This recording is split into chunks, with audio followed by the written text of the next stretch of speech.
With careless gesture, mind unmoved, on rate he north the plain, his seamen thrang of fiercest strife, when winner I the same. Hard in Newt.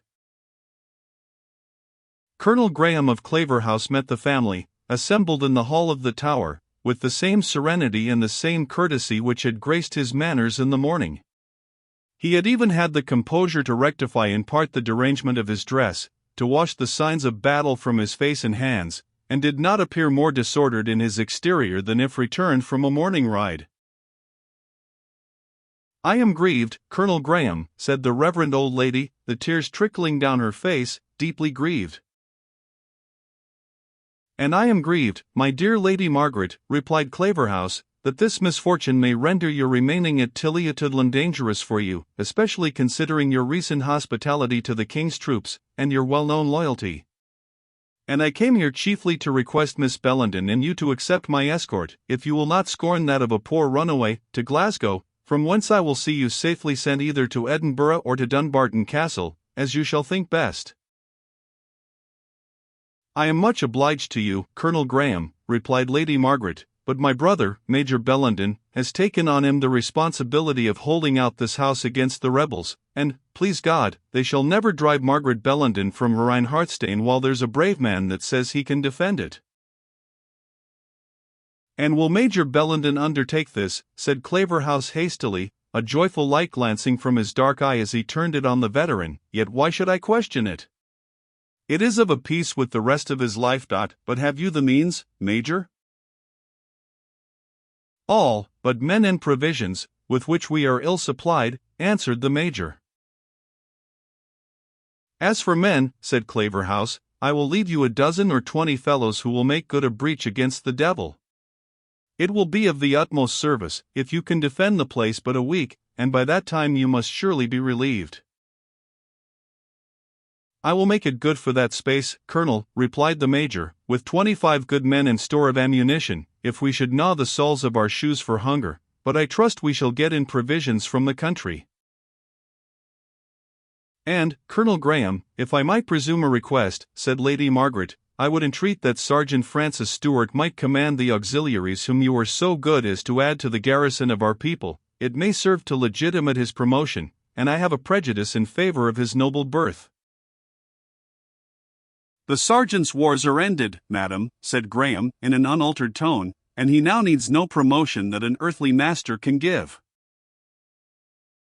"Pardon me," said Major Bellenden, taking Claverhouse by the arm, and turning him away from the ladies, "but I am anxious for my friends. I fear you have other and more important loss. I observe another officer carries your nephew's standard." "You are right, Major Bellenden," answered Claverhouse firmly, "my nephew is no more. He has died in his duty, as became him." "Great God!" exclaimed the Major, "how unhappy, the handsome, gallant, high-spirited youth!"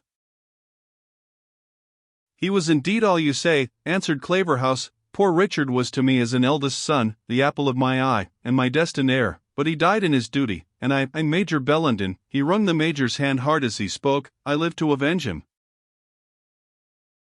"Colonel Graham," said the affectionate veteran, his eyes filling with tears, "I am glad to see you bear this misfortune with such fortitude."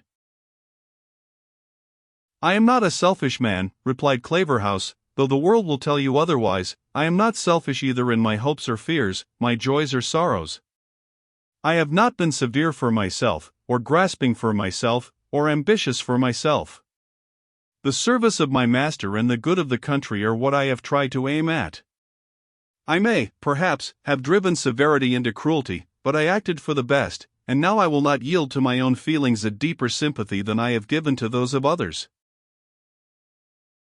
"I am astonished at your fortitude under all the unpleasant circumstances of this affair," pursued the Major. "Yes," replied Claverhouse, "my enemies in the council will lay this misfortune to my charge. I despise their accusations.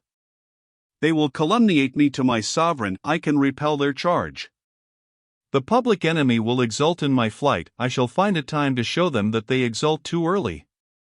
This youth that has fallen stood betwixt a grasping kinsman and my inheritance, for you know that my marriage bed is barren, yet, peace be with him. The country can better spare him than your friend Lord Evandale, who, after behaving very gallantly, has, I fear, also fallen."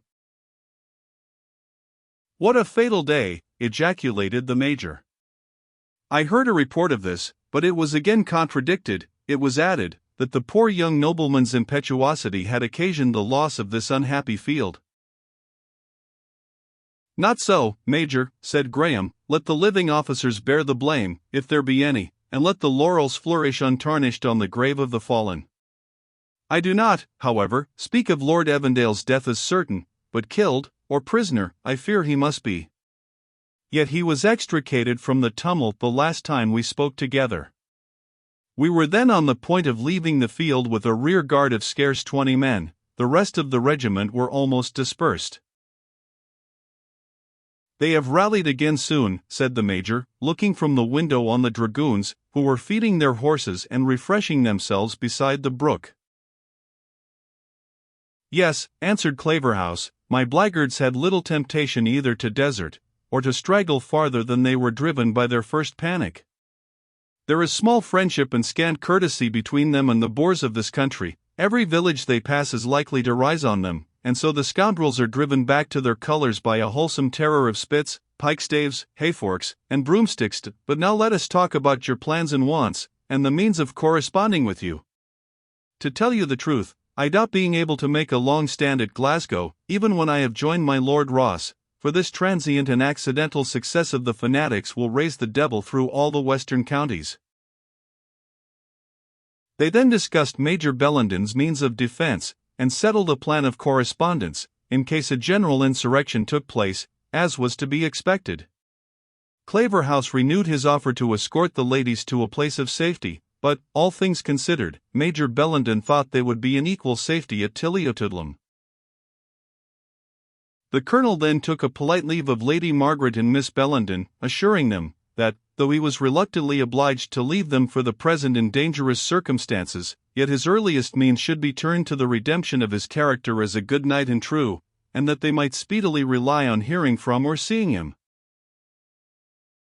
Full of doubt and apprehension, Lady Margaret was little able to reply to a speech so much in unison with her usual expressions and feelings, but contented herself with bidding Claverhouse farewell, and thanking him for the succours which he had promised to leave them. Edith longed to inquire the fate of Henry Morton, but could find no pretext for doing so, and could only hope that it had made a subject of some part of the long private communication which her uncle had held with Claverhouse.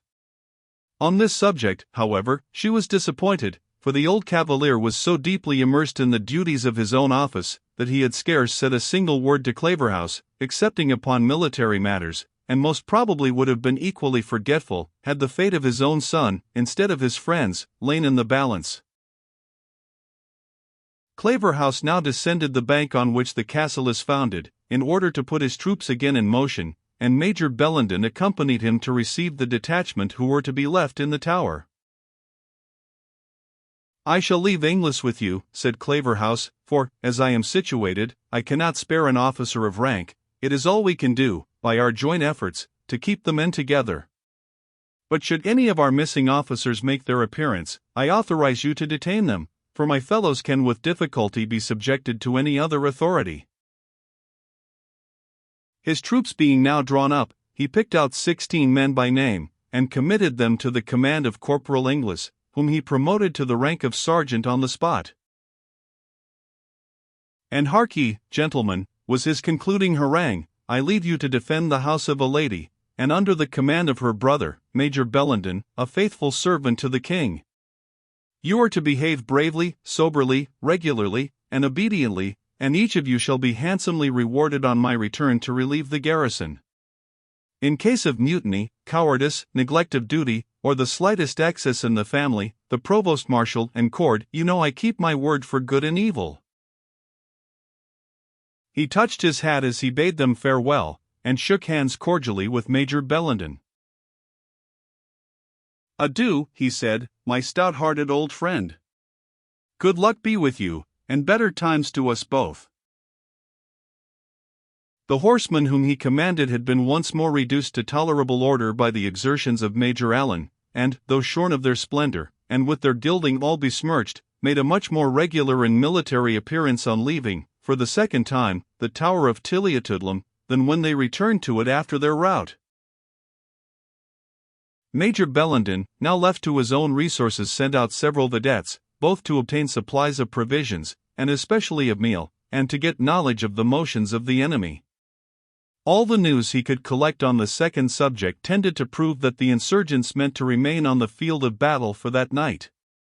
But they, also, had abroad their detachments and advanced guards to collect supplies, and great was the doubt and distress of those who received contrary orders, in the name of the king and in that of the kirk, the one commanding them to send provisions to victual the castle of Tilliatoodlem, and the other enjoining them to forward supplies to the camp of the godly professors of true religion, now in arms for the cause of covenanted reformation, presently pitched at Drumclog, nigh to Loudon Hill. Each summons closed with a denunciation of fire and sword if it was neglected, for neither party could confide so far in the loyalty or zeal of those whom they addressed, as to hope they would part with their property upon other terms.